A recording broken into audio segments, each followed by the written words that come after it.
Ivan Pavlenko from Family to Family, Chapter 4, Part 2.6, Lychany, read by Natalia Buzova.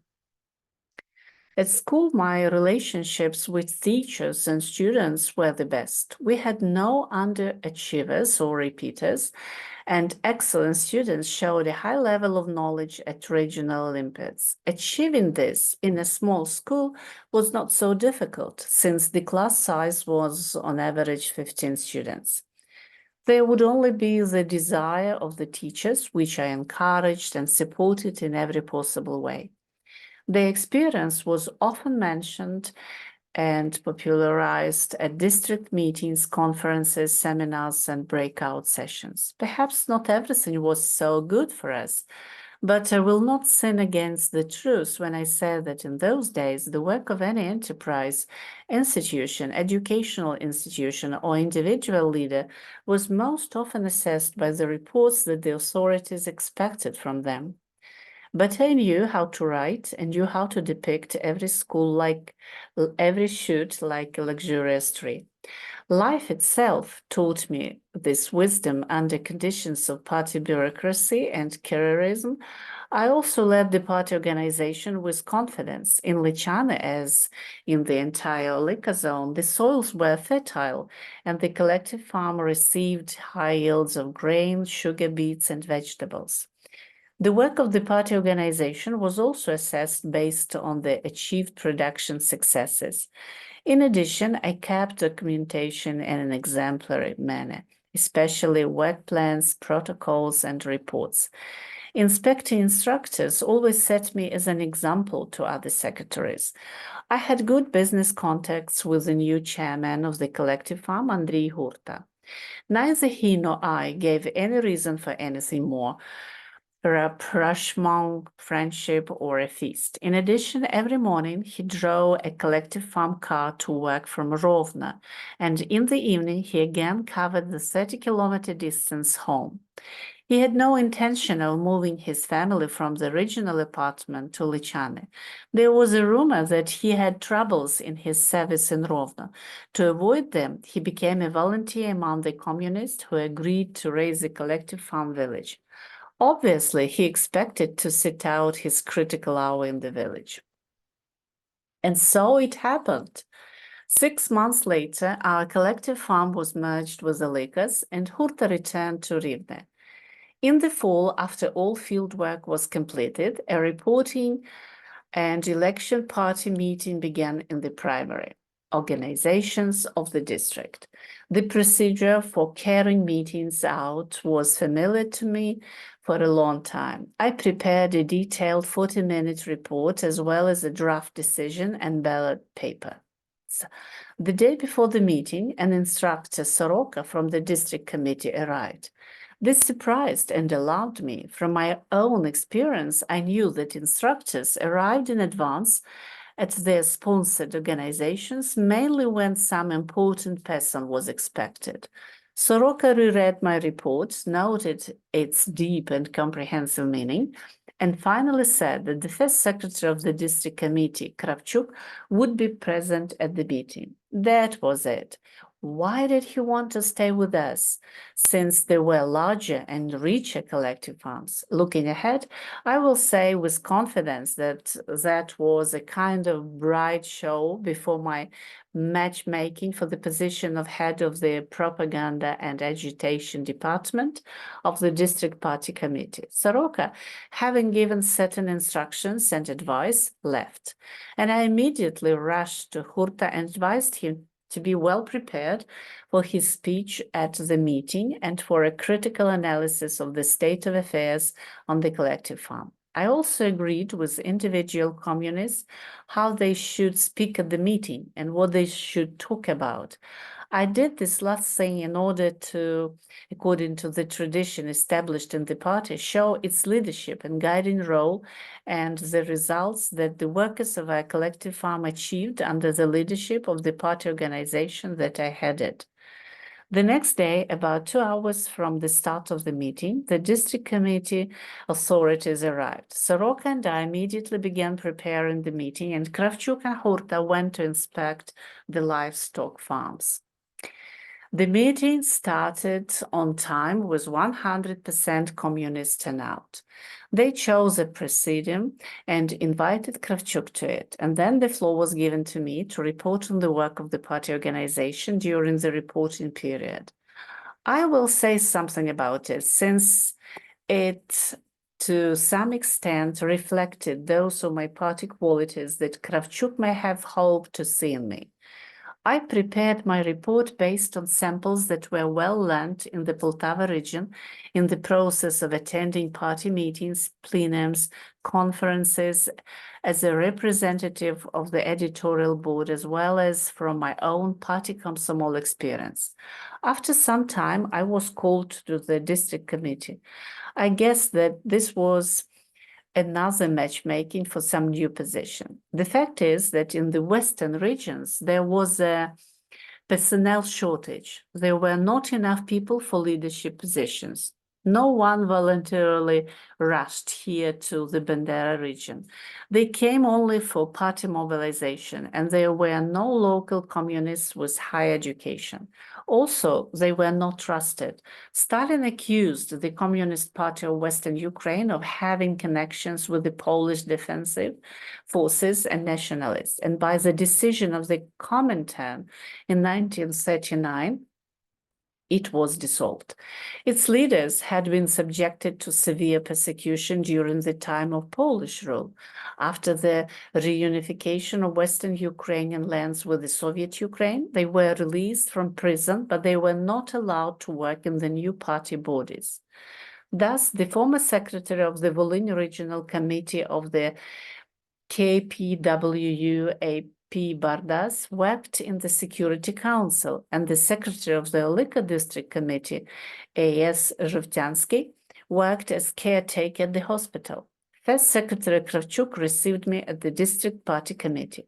Before calling you, he began, we consulted among ourselves here and decided to offer you the position of head of the Department of Propaganda and Agitation of the District Committee.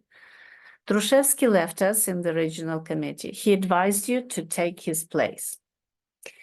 Your candidacy is also supported by bureau members Ostapets and Vlasenko. Yes, and I, having attended your reporting and election meeting, was convinced that you were exactly the person we needed.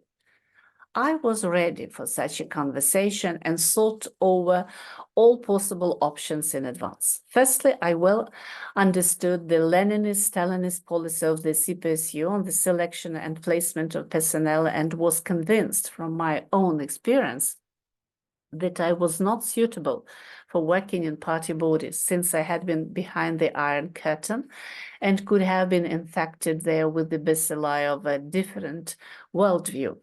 Secondly, having a high education and a job in my specialty, I now did not strive to get into the party nomenclatura.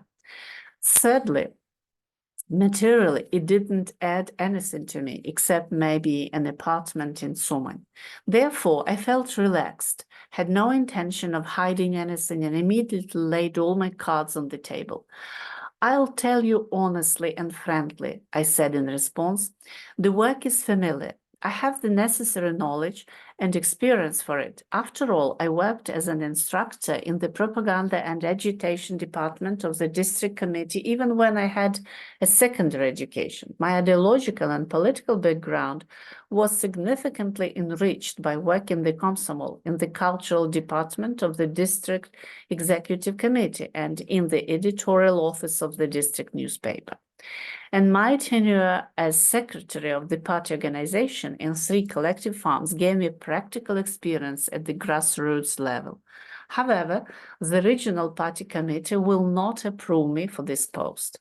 I was a prisoner of war, and even though I got there seriously wounded and returned disabled, the stigma of being a prisoner of war frightens some people and forces them to put an end to my career advancement. Now I have a job that I love and I'm successful at. It gives me moral satisfaction and peace of mind. I think that I'm also needed in the collective farm party organization. Therefore, There is no point in transferring me from one place to another. This was approximately my answer. Kravchuk asked how I was captured, where I was, and how it affected my life. I told the story, and he and Vlasenko listened in silence. Finally, Kravchuk said, "These are different times. Fill out your personal file, and tomorrow you will go to the regional committee, and I'll call Alexeyeva so that your appointment can take place." Frankly speaking, I felt some kind of relief in my soul. For the first time, they sympathized with me and believed me and did not insult me with mistrust. Kravchuk shook my hand, and Vlasenko and I went into his office to file my personal file. There, the conversation on the topic of my appointment continued and acquired an almost sociable character. I want to say more about this man, who was my immediate boss for the 2 years.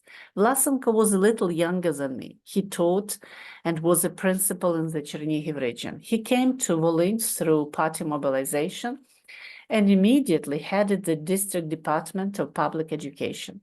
His character traits were lively, energetic, humane, and friendly. He knew how to listen, support, and help, as well as be principled and demanding. Those whom he trusted and who justified his trust, he valued and noted and in his orders and speeches. So it was with me. I always carried out his instructions in the best possible way. At the end of each month, Vlasenko held meetings and seminars with us, school principals, after which we went to a restaurant and invited him with us. Such dinners were usually organized by the principal of the Silna Secondary School Mykoluk, Vlasenko's fellow countryman. He was an interesting and cheerful person. Where he was, there was laughter. It was as if he was talking about serious things, and everyone around him was laughing. I remember that once we had just sat down at two tables pushed together. A very young waitress, whom we had not seen before, ran up. "What can you offer?" Mykoluk asked seriously. "Борщ, schnitzel, goulash, chicken." The girl reread the menu. "Chicken or rooster?" Mykoluk asked with disguised humor. The waitress was confused and didn't know what to say. Finally, she said, "It says chicken," and she blushed. "Well, give us some chicken, but be careful not to give us a rooster." Mykoluk laughed, and so did the rest of us. Once, on the occasion of some holiday, Teacher's Day or Fisherman's Day, we agreed to visit Vlasenko at home. We bought vodka and wine, as well as fresh fish, sausage, canned food, and went to his apartment. He gladly received us, and his wife was friendly and hospitable. We drank well and then staged a kind of concert. Everyone, being already drunk, had to get on a stool and tell a joke or a humoresque, sing or dance. I remember reading my poems and singing "The Sycamore Stands Above the Water." But let's return to the office of the secretary of the district party committee, Vlasenko, who was in charge of ideological personnel. "I am pleased," he began, "that we will work together again. I noticed and appreciated you even when I read the annual report you had written about the work of the Karpilivka school. In turn, I thanked him for the friendly attitudes towards me, which I always felt and which inspired me in my work. We also started talking about material conditions and an apartment. Vlasenko said that my salary would be approximately the same as at school. As a former teacher, I would retain the right to 0.25 hectares of vegetable garden. And Trushevsky would vacate the two-room apartment within 1 month. Heating would be with wood. It was brought from the forestry and wood processing enterprises plant. If I wanted, my wife could also get a job. I filled out a form and wrote an autobiography. Vlasenko added an extract from the decision of the District Committee Bureau, a reference for me, and a referral to the regional committee. All this was put together in one package, sealed in sealing wax, and handed to me with wishes for a successful completion of what waited for me there.